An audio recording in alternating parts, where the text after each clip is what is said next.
नमस्कार, जय हिंद। मैं दुष्यंत पटेल और आप देख रहे हैं गंगाधारा न्यूज नेटवर्क।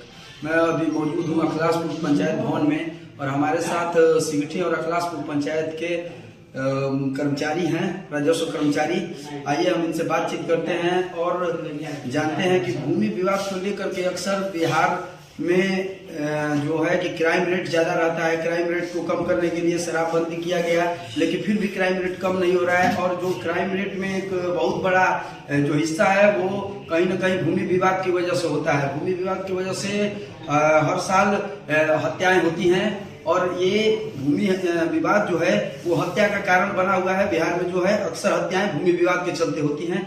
तो यही सब मामलों को लेकर के हम आज पहुंचे हैं पंचायत भवन में और जानने का कोशिश करेंगे और आप लोग को बताने की कोशिश करेंगे। इनके माध्यम से आपसी सहमति से किसी भी काम को करवा सकते हैं, न कि लड़ाई झगड़ा कर करके। सबसे पहले आपका स्वागत है सर हमारे चैनल में। बहुत बहुत धन्यवाद आपको। सबसे पहले शुरुआत करते हैं हम दाखिल खारिज से। अगर किसी व्यक्ति का जमीन अगर दाखिल खारिज करवाना है तो वो कैसे करवा सकता है? देखिए, दाखिल खारिज में बहुत सारे टाइप होते हैं। बिहार भूमि हमारे बिहार सरकार का एक पोर्टल बनाया गया है जिसमें जितने भी सुविधाएं हैं वो सभी दिए गए हैं। तो उसमें एक मेरा सुविधा हुआ दाखिल खारिज भी है। तो दाखिल खारिज में बहुत सारे टाइप है। जैसे रजिस्ट्री कराते हैं किसी केवाला, हम लोग केवाला कराते हैं तो उसमें भी टाइप्स होते हैं कि केवालादार जो है स्वयं जमाबंदी रही है, तो जिनके नाम से जमीन है तो वो अगर बेचते हैं तो उनमें कोई दिक्कत नहीं है। उनके दखल कब्जा खरीदने वाले व्यक्ति का है, सही रूप में शांतिपूर्वक है, तो उनका म्यूटेशन हो जाता है। कभी कभी देखा जाता है कि 4 भाई है, उनमें से चारों भाई के नाम से संयुक्त जमाबंदी है और उसमें क्या होता है कि एक भाई ने जमीन बिक्री कर दी।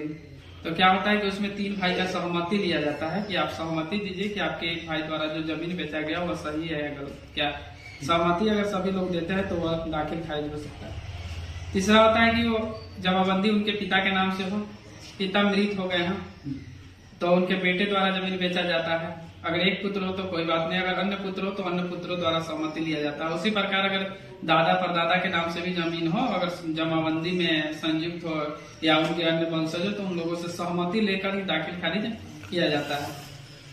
सर, बंदावा की क्या प्रक्रिया है?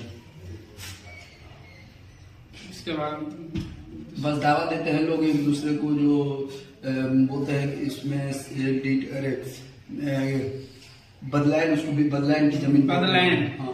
लेकिन बदलायन होता है कि एक व्यक्ति दूसरे व्यक्ति को जमीन को बदलायन करते हैं। बदलायन करते हैं तो क्या होता है कि ए बी को बदलायन किया, बी ए को बदलायन किया, ए बी अपना दाखिल खारिज कराएंगे और बी ए दाखिल खारिज कर, दोनों का अपना अपना जमाबंदी पर जमीन होगा। दोनों ने एक्सचेंज डीड में आवेदन कर सकते हैं, जो दाखिल खारिज पर यह सुविधा दी गई है। सर, अगर किसी का अगर पंजी फट गया है, पंजी 2 अगर फट गया है तो उसको आप कैसे दुरुस्त करा सकते हैं? या पहले हमारे अपर समाहर्ता महोदय द्वारा किया जाता था क्षतिग्रस्त जमाबंदी का पुनर्गठन।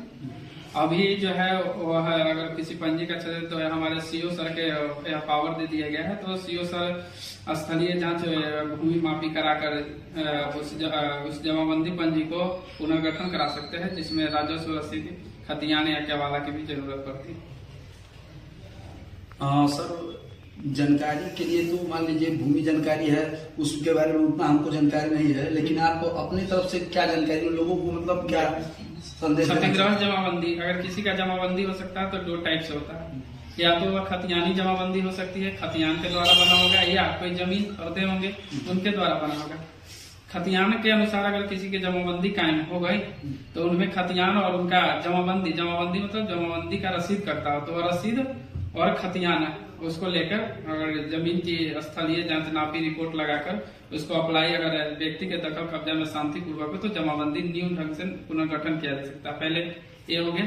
दूसरा होता है कि खरीदगी संपत्ति होगा तो खरीदे हम, उसका दाखिल खारिज कराए, ठीक है, उसका जमाबंदी फट गया तो उसमें भी जमीन का रसीद, केवाला और जो मतलब स्थलीय जांच प्रतिवेदन वगैरह, उसके आधार पर भी उसका जमाबंदी का पुनर्गठन किया जा सकता है। अगर सर किसी गलत व्यक्ति के नाम से अगर खतियान खुल गया है तो उसके लिए क्या प्रक्रिया है? देखिए, हमारे जो खतियान अगर गलत खुल गए होंगे चकबंदी में या सर्वे में खतियान अगर गलत खुल गए होंगे तो उनके लिए हमारे यहाँ मतलब सीओ स्तर से, सीओ सर के स्तर से सुधार संभव नहीं। इसके लिए आपको खतियान पर अगर दावा देना हो और वह गलत हो गया तो आपके लिए माननीय न्यायालय में ही आप अपील दायर कर सकते हैं। वहां से जो आदेश होगा वो हम लोग मान्य करेंगे। ढेर सारी जानकारियां हम आप तक पहुंचाते रहेंगे ऐसे ही वीडियो के माध्यम से, जो जनता के लिए लाभप्रद सिद्ध होंगी। मिलते हैं ऐसे ही वीडियो के साथ, तब तक के लिए दीजिए इजाजत। धन्यवाद। खबर देखने के लिए धन्यवाद। कृपा करके सब्सक्राइब करें गंगाधरा न्यूज नेटवर्क को।